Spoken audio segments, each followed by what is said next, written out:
안녕하세요. 오늘도 사연 살롱을 찾아주셔서 감사합니다. 전 대한민국의 검사로 일하고 있는 사람이에요. 사실 올해까지만 그렇고 내년부터는 한 아이의 엄마가 될 사람이죠. 제가 검사가 된 건 사실 태어날 때부터 정해진 거였어요. 전 일남 일녀 중 둘째로 태어났고 저희 아버지, 오빠, 큰아버지, 고모, 사촌들까지 거의 온 가족이 법조인이라고 해도 과언이 아니거든요. 당연히 저도 어려서부터 우리 가족의 일환으로서 법조인의 꿈을 가지게 되었고 법대에 지원하는 것만이 인생의 유일한 목표였답니다. 제가 살아온 환경은 그런 목표를 의심할 수도 없는 환경이었어요. 그래서였는지는 몰라도 전 남들 다 한 번씩은 겪는 사춘기도 방황도 겪지 않고 마침내 검사가 될 때까지 그저 앞만 보고 달렸죠. 제 진로에 대해서는 추호도 의심을 해본 적이 없었으니까요. 그런데 몇 년 전부터 갑자기 뒤늦은 사춘기, 아니 오춘기가 온 것 같았어요. 해를 거듭할수록 이 일을 오래 하긴 어렵겠다는 생각만 들었죠. 그러면서도 이 일이 아니면 무슨 일을 해야 할지도 모르겠고 말이에요. 그런저럴 곁에서 돌봐준 건 바로 남편이었답니다.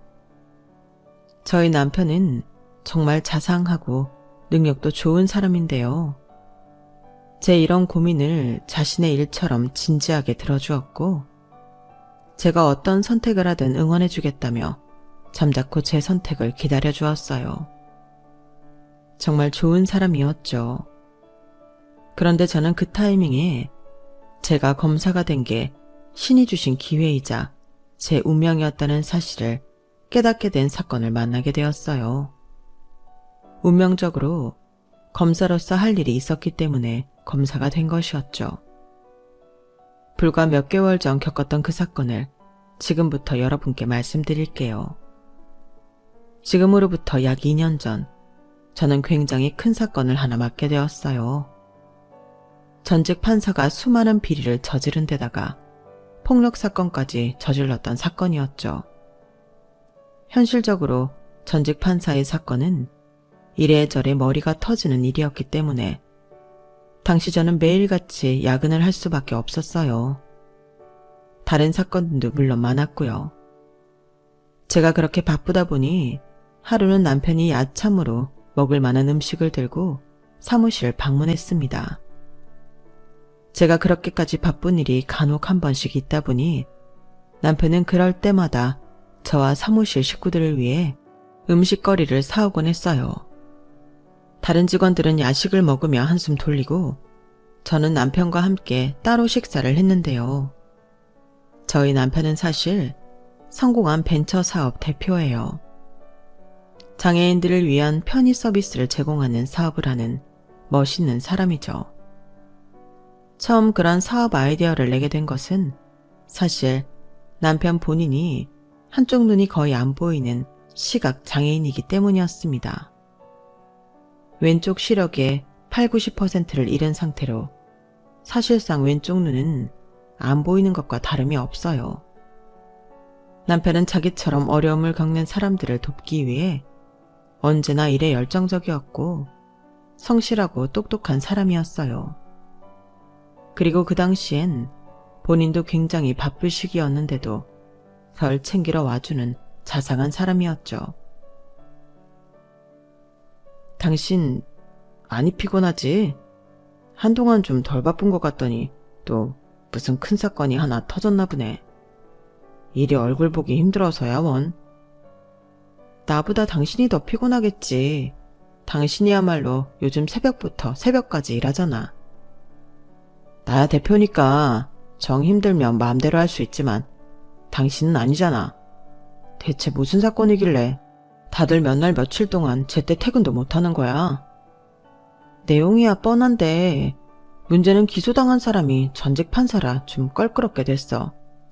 김땡땡 판사라고 한때는 좀 유명했던 양반이긴 한데 당시에도 안 좋은 얘기들로 유명했어서. 뭐? 김땡땡 판사? 혹시 내가 살던 지역에서 근무했던 사람이야? 아, 맞아. 당신 어렸을 때 살았다던 그 지역 판사였을 거야. 근데 왜? 당신이 그 양반을 어떻게 알아? 남편은 그저 어쩌다 알게 되었다며 대답을 흐렸지만 표정이 굉장히 복잡해 보였어요. 제가 말 나온 김에 그 사람이 예전 명성으로 떵떵거리고 살다가 가족 동료들에게 전부 외면당하고 나서야 이렇게 죗값받게 되었다며 짤막한 상황을 전달해주자 남편의 얼굴은 더더욱 미묘한 표정으로 굳어졌죠. 웬만하면 저한테 비밀이 없는 사람인데 평소답지 않게 입을 굳게 다무니 저도 더는 캐묻지 않았지만 한동안 남편의 그 표정은 제 뇌리에서 잊혀지지가 않았어요. 그런데 전 얼마 지나지 않아 남편이 왜 그 전직 판사의 이름을 알고 있었는지, 왜 그 이름을 듣고 그런 복잡한 표정을 지었는지 이유를 알게 되었어요. 정말 우연한 기회로요. 하루는 시어머니한테 전화가 왔는데 깜짝 놀랄 만한 얘기를 하시더군요. 아가, 이번에 우리 가게를 좀 넘기려고 하는데 네가 좀 도와줄 수는 없겠니? 내가 이런 건 처음 해봐서 도통 어떻게 해야 할지 모르겠구나. 가게 처음 오픈할 때도 용준이가 다 알아서 해줬지 내가 한 건 없었잖니. 가게를 넘기시다뇨? 어머님, 그럼 다른 곳에서 장사하려고 하시는 거예요? 그건 일단 차차 알아봐야 할 것 같아. 일단은 좀 가진 것 중에 팔 건 좀 팔고 지금 가게는 좀 최대한 빨리 접고 싶은데. 왜요? 장사 계속 잘 되시는 것 같은데 혹시 무슨 일 있으세요? 어머님 그 자리에서 10년 넘게 하셨던 것 같은데 단골도 많으시잖아요. 장사가 잘 되기는 무슨. 아니야, 영 안 돼서 접으려고 하는 거다. 그리고 내가 너한테 이런 부탁하기 민망하지만 너 모아둔 돈 좀 있니? 남편한테는 얘기해보셨어요? 아유, 용준이한테는 얘기하지 말어. 내 부탁하마. 내가 어떻게든 빨리 갚을 테니 일단 그 애한테는 비밀로 해다오. 갑자기 무슨 일이기실래 그러세요? 남편한테까지 비밀로 하시고. 제가 재차 물어보아도 시어머니는 한사코 아무 일이 없다며 말을 아끼셨어요. 하지만 시어머니가 시치미를 잡아떼실수록 저는 이 일이 예산일은 아닐 거라는 확신이 섰죠. 시어머니는 남편이 나고 자란 동네에서 곱창집을 운영하셨는데 음식 솜씨가 상당하셔서 10년 넘게 그 자리를 지키셨고 손님도 항상 많았거든요. 오래된 단골도 넘칠 만큼 장사를 잘해오시던 분이었고 그 전화를 받기 반년 전쯤에 제가 회사 동료들과 방문했을 때도 늦은 시간까지 손님이 꽉 차 있었을 정도였어요. 그런데 갑자기 장사가 안 된다며 가게를 접고 또 급장까지 필요한 상황이라니 누가 들어도 수상한 상황이지 않나요? 게다가 하나뿐인 아들한테도 알리지 않다뇨. 저는 일단 그날 급한 일만 처리한 뒤 빠르게 퇴근을 했고 곧장 시어머니께로 갔습니다. 가게에 도착했는데 희한하게도 분위기가 평소 같지가 않더라고요.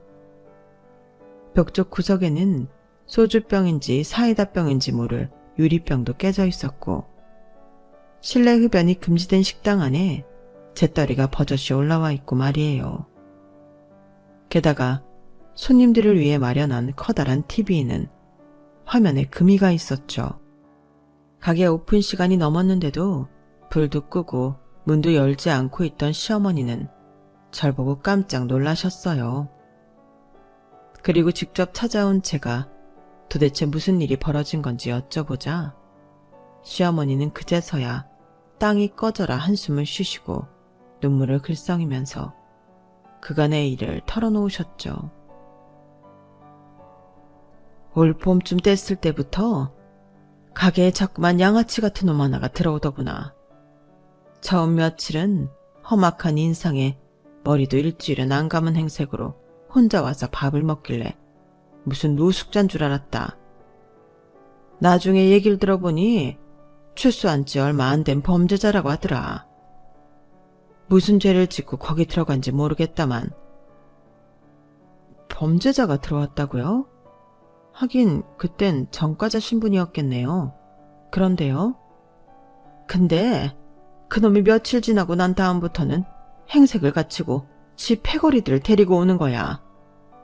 처음엔 2-3명 데리고 들어오던 게 나중엔 6-7까지 늘어나더구나.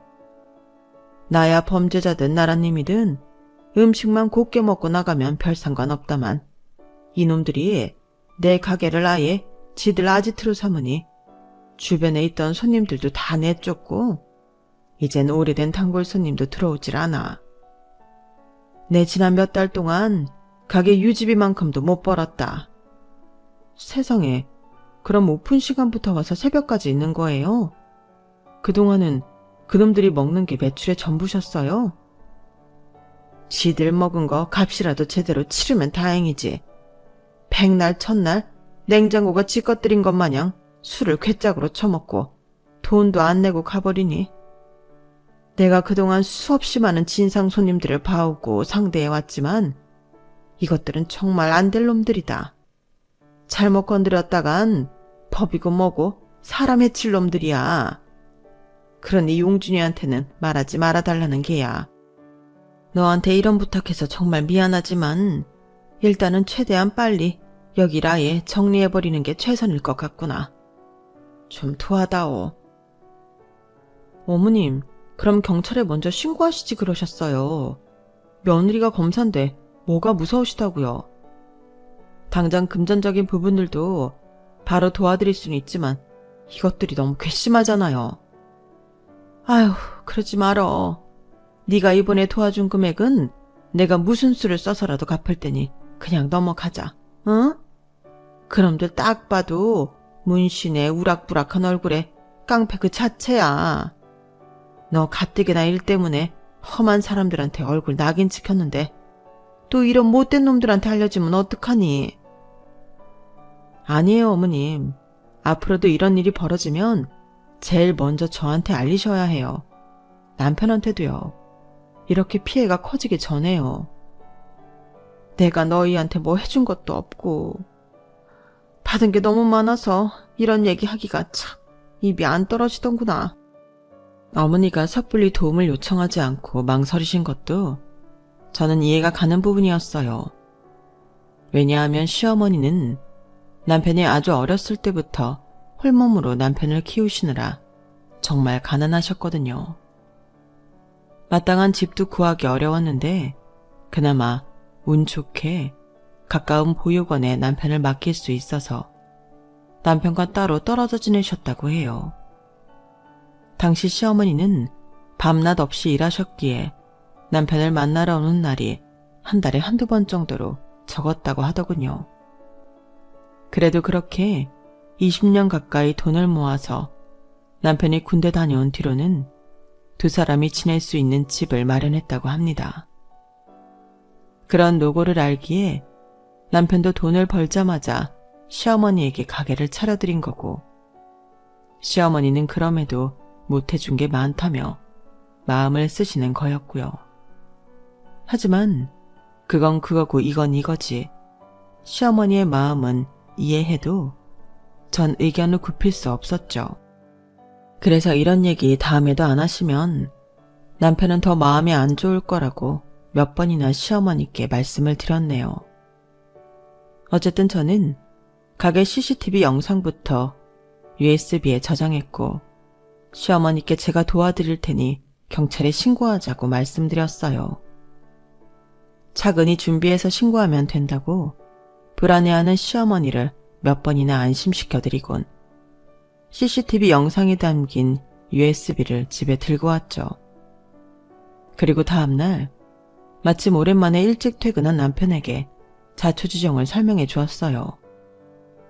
저는 이미 CCTV 영상을 전부 보고 사건 경위를 다 정리한 상태였고 남편에게 이야기를 전달할 때도 일주일 내로 시어머니를 모시고 경찰서에 다녀오겠다고 얘기했는데요. 그럼에도 남편의 엄청난 분노를 잠재울 수가 없었어요. 나랑 동기였던 영서 알지? 재작년에 변호사 사무실 차렸잖아. 영서한테 맡기면 잘해줄 거야. 영상 살펴보니까 아주 악질인 놈들이더라고. 매일 같이 오는 애들은 4명 정도고 나머지 2-3명은 그때그때 다른 놈들 데리고 오던데. 다들 돼지들인데다가 가게가 좁으니까 사람들이 봤을 때 더 위협적으로 느껴졌나 봐. 알겠으니까 일단 영상부터 보여줘. 나도 그 인간들 면상 좀 보자. 영상을 틀어주자 남편은 차가운 눈으로 화면을 보다가 벼랑간 눈을 가늘게 뜨고 한 사람을 뚫어져라 응시하더군요. 이 모든 일의 원흉이 된 범인이었죠. 그런데 한참을 보던 남편이 갑자기 담배를 피고 들어오겠다며 집 밖으로 나갔어요.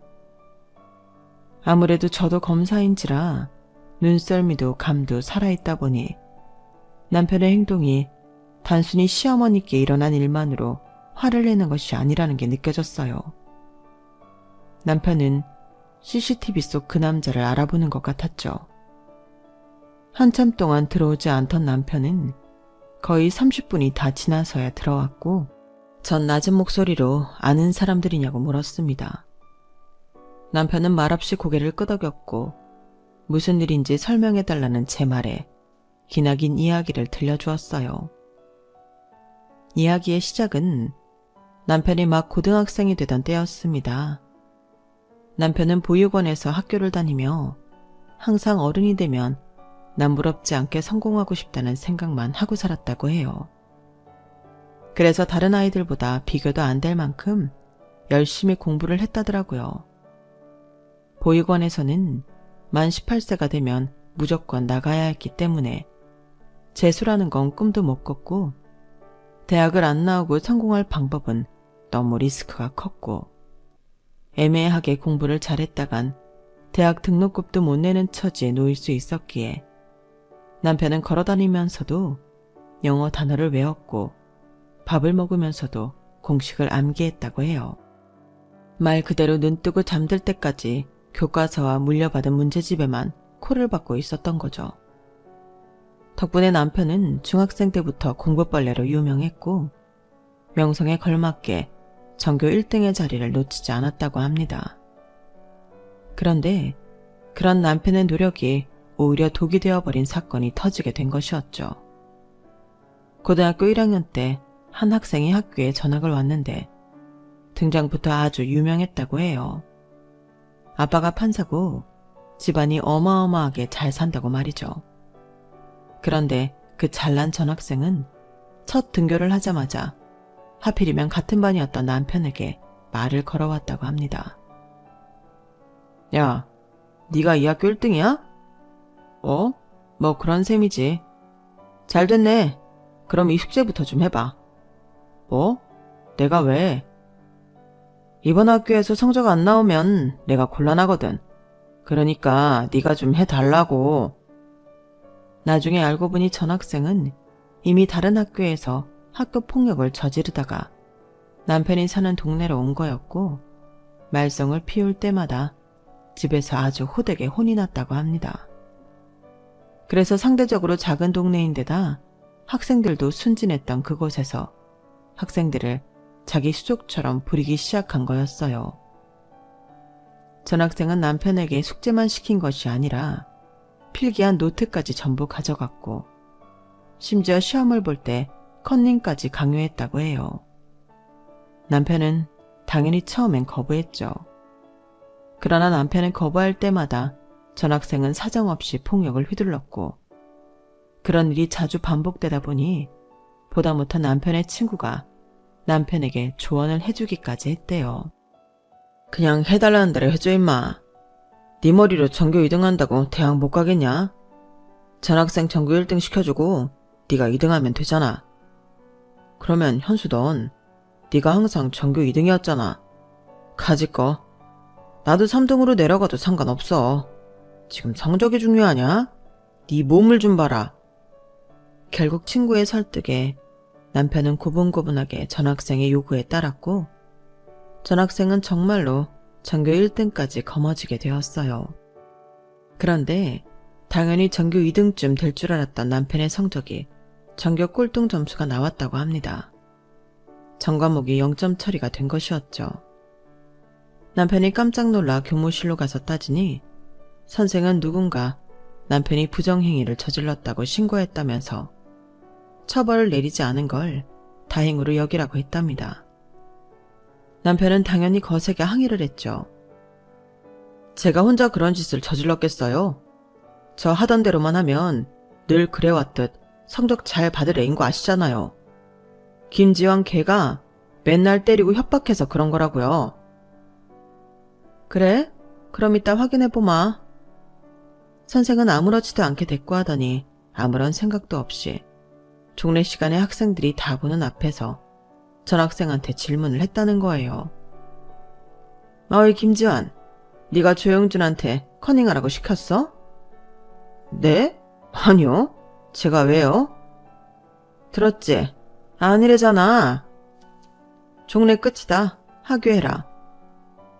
그때 남편은 처음으로 판사 아들이라는 지위가 얼마나 대단한 건지 뼈저리게 깨달았고, 동시에 어른이 되면 반드시 성공하겠다는 욕심이 커지게 되었다고 해요. 반면 전학생은 심기가 많이 불편했는지 종례 시간이 끝나자마자 남편을 끌고 가서 엄청나게 분풀이를 했고, 그 과정에서 남편은 왼쪽 눈을 크게 다치게 된 거였어요. 가까웠던 몇몇 친구들의 도움으로 병원에 가보긴 했지만 학생들끼리 돈을 모아봤자 병원비만큼 모을 수는 없었죠. 결국 급한 응급처치만 받을 수밖에 없던 남편은 그렇게 왼쪽 시력의 대부분을 잃게 된 거였죠. 당시 한 달에 한 번도 볼까 말까 했던 시어머니께는 차마 이 사실을 말씀드릴 수가 없었다고 해요. 성적도 성적이지만 한쪽 눈까지 다치니 심적으로 엄청나게 충격을 받은 남편은 그 학기 내내 성적이 바닥을 찍을 수밖에 없었어요. 하지만 그 전학생은 전교 2등, 3등에게까지 같은 걸 요구하며 계속 전교 1등을 유지하다가 고등학교 2학년 과정이 끝난 뒤 훌쩍 유학을 떠났다고 합니다. 그 중요한 시기에 해외로 나가버리다니 애초부터 전학생에게 학교 성적은 아버지에게 혼나지 않을 토고 그 이상도 이하도 아니었던 거였죠. 대학이야 조금만 이름 있는 곳이라면 어디를 가도 상관없었을 테니까요.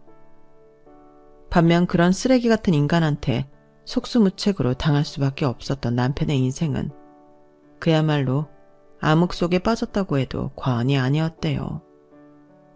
남편은 고등학교 졸업도 겨우 하고 대학은커녕 당장 지낼 곳부터 찾기 급급했다고 합니다. 만 18세가 넘어가면서 보육원에서 나와야 했는데 당시 시어머니는 식당 일을 하며 숙식을 제공받고 있었기 때문에 같이 살 수도 없었다고 해요. 시어머니가 당시 모으고 있던 돈이었던 500만 원을 주긴 했지만 그걸로는 한두 달밖에는 버틸 수가 없었던 거죠. 결국 남편은 숙식이 제공되는 공장에 들어가서 지냈다고 해요. 그 안에서 한참 방황하다가 지금의 사업 아이디어를 생각해냈고 그때부터 필요한 공부를 다시 시작한 것이었죠. 그럼 설마 지금 이 CCTV 영상에 그때 그 전학생이 있어? 예, 진상직 주도하는 이 새끼 있지. 얘가 걔야, 김지환.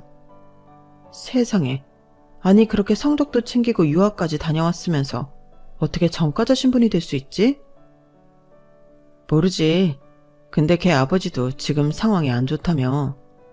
당신이 최근에 계속 보던 사건, 그 김땡땡 판사가 얘 아버지야. 아, 외동아들이 하나 있는데 거의 영 끊고 산다는 건 알고 있었어. 이것들을 어떻게 처리하지? 저는 남편과 연애 3년, 결혼 3년, 총 6년 동안 만나면서도 이렇게 깊은 과거사는 알지 못했어요. 남편의 한쪽 눈이 불편한 건 알았지만 이렇게까지 어두운 이야기가 원인일 거라곤 생각지도 못했죠. 남편은 자신의 인생을 나락으로 보냈던 그 사람이 최근 몇 개월 동안 시어머니까지 심하게 괴롭혔다는 사실에 엄청나게 분노했죠.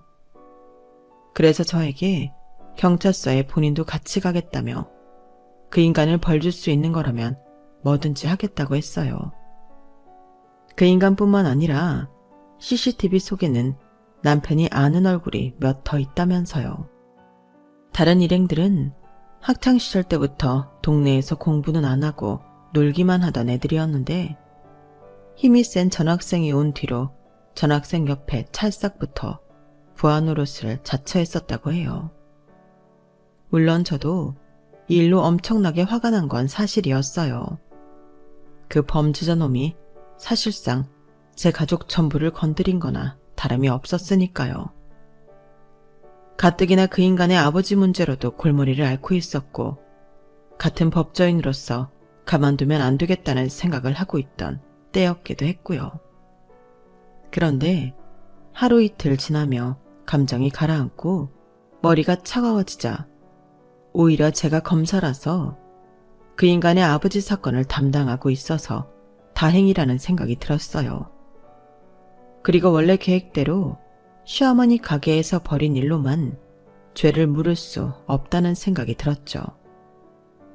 남편 역시 그 사이 이성을 되찾았는지 제 말에 동의했고 자신이 연락하고 지내던 딱 2명의 동창에게 이 사실을 알리고 싶다고 하더군요. 바로 그 동네에서 같이 나고 자라며 항상 나란히 전교 1, 2, 3등을 해오던 삼총사였죠. 그리고 고등학교 시절에 그 양아치에게 집중적으로 괴롭힘과 착취를 당했던 피해자들이기도 했고요. 저 역시 그분들이 결혼식에도 오고 가끔씩 남편과 함께 얼굴도 봤기에 안면이 있었어요. 전교 2등이었던 친구는 대형 카페를 운영 중이었고 전교 3등이었던 친구는 대기업 IT 부서의 과장으로 일하고 있었죠. 소식을 들은 두 친구는 남편만큼 화를 냈다고 합니다. 그리고 그 주 주말 저희 4사람은 함께 모이게 되었어요. 잊고 살았던, 아니 잊고 싶었던 과거를 다시 떠올리며 어떻게 하면 그 되먹지 못한 인간을 굴려줄까 고심하다가 전교 2등 친구가 입을 열었죠. 이번 동창회 있잖아. 그걸 우리 카페에서 하자. 왜? 동창회 잘 나가지도 않으면서. 하도 안 나가니까 나한텐 이제 연락도 안 와. 지금 얘기 종합해보면 출소한 지 얼마 안 됐다. 사기를 치고 다닌다. 고등학교 때 시중 들던 애들을 다시 불러 모았다 이거잖아. 그럼 김지영 걔가 동창회를 안 오겠어? 당연히 누구 하나 등쳐먹으러 오겠지. 그러니까 지금 그 동네에서 지내는 거 아니야. 일리가 있긴 하네. 하지만 이미 몇 명은 만났을지도 몰라. 지 아버지도 지금 나락가게 생겼는데 걔가 기댈 곳이 없을 거 아니야. 기댈 곳 있고 잘 나가는 애가 옛날 동네 와서 골목대장 노릇하고 있겠어? 그날 아예 판을 짜서 부르고 한 번에 터트리는 게 나을 것 같아. 얘 똘마니들은 그래도 몇 번 동창회 왔었으니까 이번에 연락하면 무조건 나올 거야. 친구분의 말에 저도 일리가 있다고 생각이 들었죠. 그래서 저희 4사람은 저희가 가진 모든 재력과 인맥 2대를 써서 판을 짜기 시작했어요. 카페 공간을 무료로 대준다는 연락에 동창들은 좋다고 장소를 남편 친구의 카페로 정했고 당일날이 되자 3, 4, 5 사람들이 모여들기 시작했죠. 야, 카페 엄청 크다. 현수 너 이 자식 한동안 연락 안 되더니 그새 더 잘 나가는 것 같다. 이거 네 건물이야? 이거, 이 뒤에 거, 그 뒤에 거까지. 새끼 부럽다. 조용준? 설마 조용준도 왔어?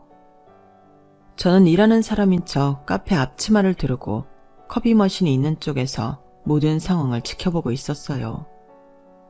동창들은 하나같이 제 남편을 보고 놀라움을 금치 못하더군요. 잘 나가는 벤처 사업 대표가 되었다는 소식에 너라면 그럴 줄 알았어. 뭐래도 성공해 있을 줄 알았다. 라며 진심 어린 축하를 건네는 모습도 봤고요. 자리가 어느 정도 찼을 무렵 저희가 예상한 대로 주인공이 나타나더군요. 바로 그 전학생 김지환 말입니다. 저는 CCTV 영상과 몇몇 사진으로만 봐서 실제 얼굴을 처음 보는 거였는데 실제로 보니 관상 자체가 아주 기분 나쁜 인간이었어요. 덩치만 크지 직업상 실제로 위험한 사람들을 많이 봐왔던 제 눈에는 무슨 대단한 조직폭력배는커녕 질이 한참 나쁜 양아치 그 이상도 이하도 아니더군요. 걸치고 있는 옷이며 신발, 옆구리에 낀 카우치까지 전부 명품이었음에도 그 전부가 하나도 조화를 이루지 않아서 촌스럽게 그지없었어요. 돈 많은 집안 아들이라고는 상상도 못할 만큼 싼 티가 났죠. 게다가 눈빛은 탁하고 이도 샛노란 게 가까이 가면 담배 쩐내가 날 것 같은 외모였어요. 제가 그전까지 봐왔던 양아치 중에서도 외적인 걸로만 봤을 때는 가장 최악이었죠.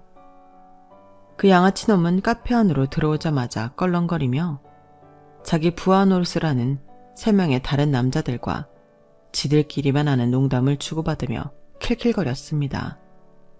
동창들은 그들 무리를 발견하자마자 하나같이 표정이 굳으며 순식간에 분위기가 어두워지더군요. 속닥거리는 말을 들으니 대체 누가 쟤들을 부른 거냐며 볼멘 소리를 하는 이들이 적지 않았어요.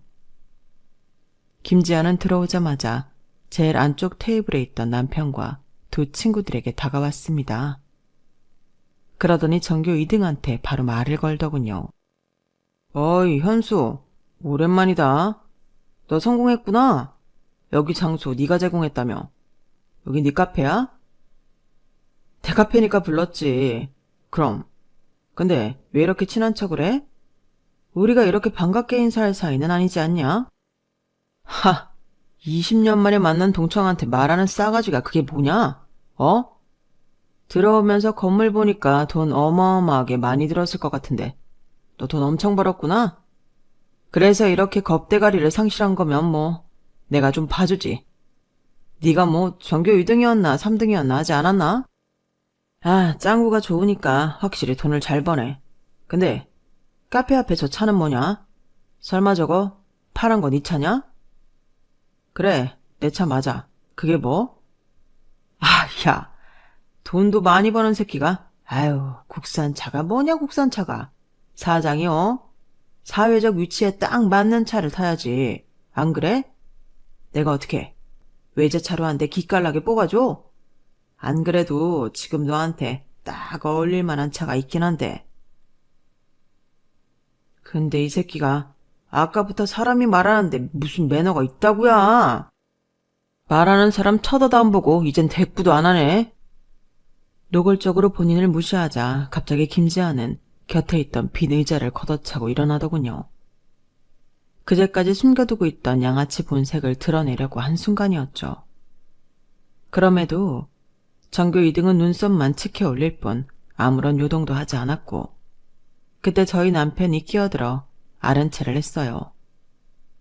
야, 이거 섭섭하네.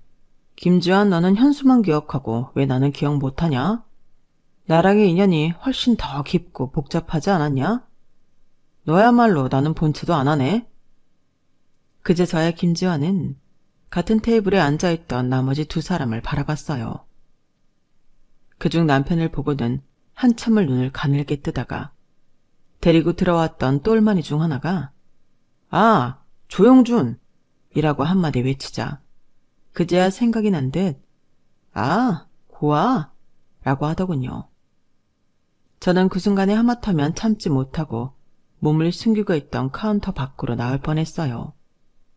저희 남편은 그 양아치 때문에 인생 자체가 구렁텅이에 빠져 영영 못 나올 뻔했는데 그 썩을 놈은 누가 말해줘야 생각이 났을 정도로 잊고 살았다는 게 너무나 괘씸하고 화가 났죠.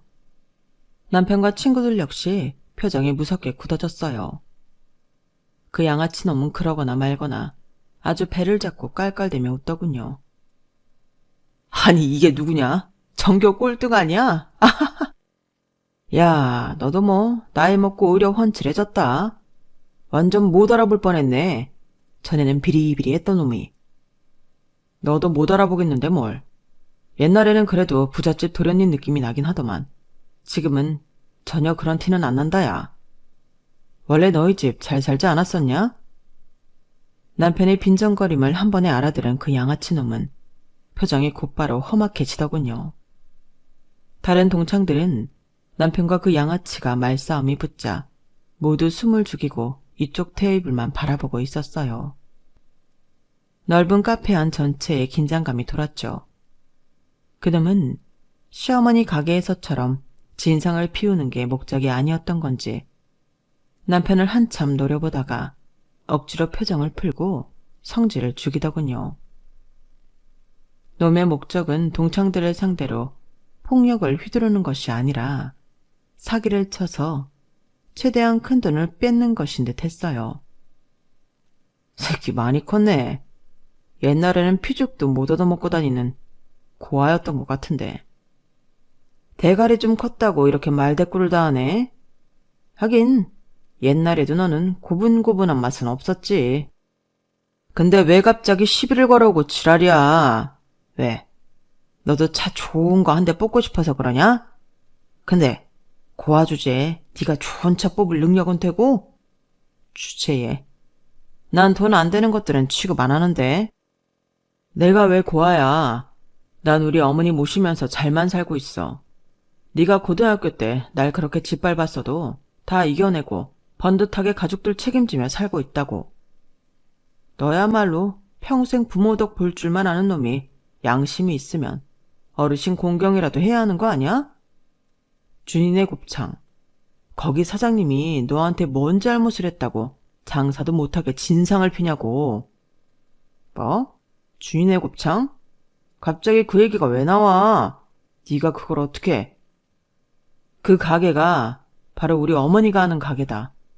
네 놈이 하도 장사도 못하게 진상 피던 바로 그 가게 말이야. 뭐라고? 하하, 그 다 쓰러져가는 구멍가게 말하는 거야? 난 또 하도 기세 좋게 대들길래 뭐 돈이라도 잘 버는 줄 알았네.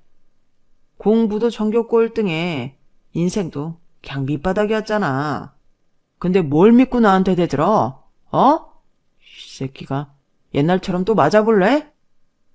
그 양아치 인간이 윽박을 지르며 벌떡 일어나서 남편이 앉은 의자를 발로 차고 협박할 때 남편도 지지 않고 벌떡 일어나면서 그때까지 카운터에 있던 저를 불렀습니다. 지금이야. 들어오시라고 해. 저는 곧장 미리 연락해두었던 형사들에게 신호를 보냈고 따로 고용한 경호원들까지 함께 카페 안으로 들어오며 동창회는 난장판이 되었어요. 김지한 똘마니들은 처음 겪어보는 일인지 우왕좌왕하면서 당황했고 유일하게 전과가 화려했던 김지한만이 재빨리 그곳을 벗어나려고 했으나 경호원들에게 수족이 잡히고 말았죠. 고래고래 소리를 지르며 욕을 하는 김지한에게 한 형사가 다가가서 머리를 팍팍 내리쳤어요. 야, 시끄러워. 조용히 하네? 내가 이거 출소하고 나와서도 여전히 이러고 살 줄 알았다. 네가 콩밥이 적잖이 그리운가 보구나. 아주 기떨어지겠네 아주. 좀 조용히 하라고. 괜찮아요 형사님. 제가 알아서 할게요. 넌 또 뭐야? 뭔데 기집애가. 저는 있는 힘을 다해서 그 양아치놈의 뺨따구를 시원하게 올려쳐버렸어요. 양아치놈은 그대로 고개가 돌아가면서 입을 다물었죠. 뭐긴 뭐야? 조영준이 아내지. 아니, 그 전에 검사다 이놈아. 내가 네 사건은 친히 제대로 맡아줄 테니 이번에 감방 들어가면 평생 못 나올 생각해라. 알겠냐? 제 말에 그 양아치놈은 저승사자라도 만난 양 얼굴이 새하얗게 질려버렸어요. 그리고 남편과 친구들이 이쪽으로 다가왔죠. 그들을 본 김지환은 그야말로 겁에 질린 양처럼 바들바들 떨더군요. 남편과 친구들은 그 못된 놈을 흠씬 두들겨 패주었어요. 남편은 꼼짝 못하고 참교육을 당한 그 양아치놈을 보면서 소리쳤습니다. 천하의 김주환이 왜 이렇게 꿀먹은 벙어리 마냥 조용해? 어디 한 번 더 그 잘난 새치어 좀 놀려보시지. 뭐? 고아? 너야말로 아버지한테 버림받은 지 오래되지 않았냐? 아버지가 뭐야? 같이 어울려 다니던 못된 것들한테도 버림받아서 감방이나 오가고 돈도 탈탈 털린 거 알아. 안 그래도 우리 와이프가 너희 아버지 아주 비 오는 날 먼지 한 톨도 안 나올 만큼 털고 있으니까 너도 기대해라. 이 나이까지 이런 시답지 않은 일진놀이가 먹힐 거라고 생각했다니. 진짜 안쓰러울 만큼 멍청한 새끼다. 아휴, 넌 평생 이 사회랑 격리돼서 감방에서 늙어 그냥. 남편의 악이 받친 소리에 양아치 놈은 한마디 대꾸도 못하고 그저 창백하게 질려있기만 했어요. 형사들이 그런 김지환을 그대로 끌고 갔고 아수라장이 됐던 카페 안은 나머지 동창들의 웅성거리는 소리로 가득 차게 되었죠. 다들 깡패같이 굴던 김지환에게 시원하게 한 방 먹인 저희 남편과 친구들을 향해 최고라며 엄지를 치켜 세웠어요. 야, 목격자 증언 필요하면 얘기해. 우리가 다 봤어. 김지환이 너 폭행하려는 거. 속이 다 시원하네. 역시 머리 좋은 것들은 참교육하는 방법도 다르다니까. 야, 멋있다. 우리가 어렸을 때는 나서서 너희 편에 서주지 못해서 항상 미안했었는데 우리도 이제는 다 큰 성인이고 너희가 필요하다면 어떤 도움이든 줄게. 연락해라. 야, 내가 아는 친구 중에도 변호사 있는데 소개해줄까? 언제든지 필요하면 말만 해. 야, 용준이 와이프니 검사신데 그게 필요하겠냐? 그러지 말고 너희 우리 가게 한번 와라. 내가 너희한테는 한우 무한리필로 쏠 테니까. 야, 재수씨도 멋있었어요.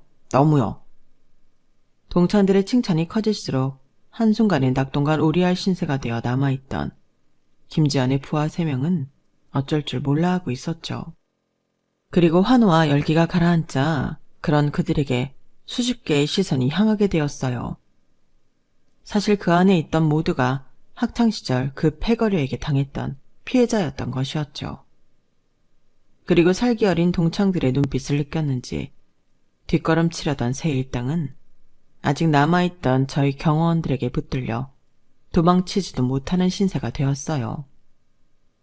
남편의 친구인 카페 주인이 얘들아, 테이블이랑 의자만 잘 지켜줘라 라고 말한과 동시에 동창들은 그 3명의 논팽이에게 달려들어 그동안 당해왔던 서름을 전부 대갚아 주었어요.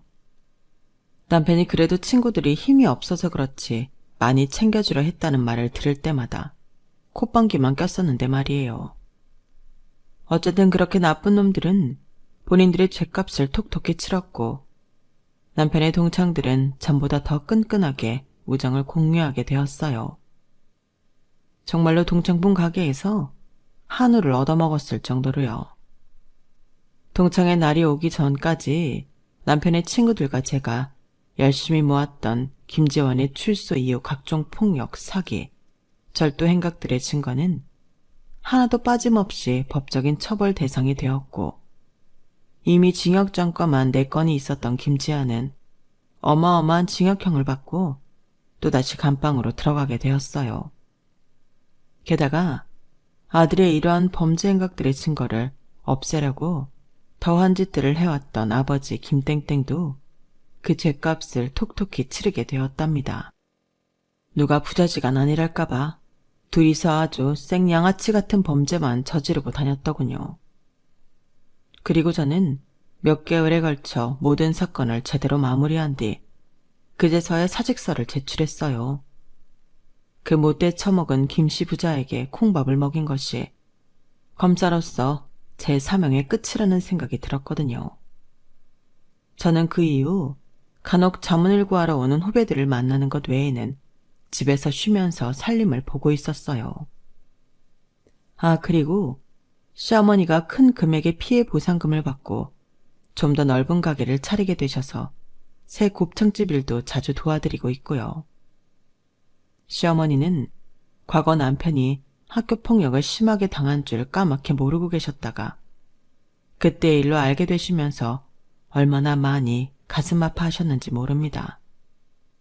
남편이 그런 시어머니께 자신은 과거를 딛고 지금 이렇게 번듯하게 성공했으니 오히려 다행이라며 위로를 해드려서 겨우 진정을 하셨죠. 저에게도 얼마나 고마워하셨는지 몰라요. 집안에 복덩이가 들어왔다며 전보다도 더 저를 예뻐해 주셨답니다. 그리고 하나 더, 제가 쉬는 날이 많아져서일까요? 저희 부부에게는 얼마 전 아기 천사가 찾아와 주었어요. 험한 일들이 전부 지나간 뒤에 찾아온 아기 천사라 모든 가족들이 얼마나 기다리고 있는지 모릅니다. 내년에 저희 아기가 태어나면 벌써부터 얼마나 많은 사랑을 받을지 눈에 훤해요. 앞으로 이 세상에 나오게 될 저희 아기는 아빠를 닮아서 선하고 용기 있는 강한 사람으로 자라나길 바래요. 지금까지 저희 가족의 이야기를 들어주셔서 감사합니다. 항상 행복하시고 건강하세요. 여러분, 사연 댓글에 응원과 현명한 조언 부탁드려요. 좋아요와 구독은 저에게 큰 힘이 됩니다. 오늘도 좋은 일 가득하세요.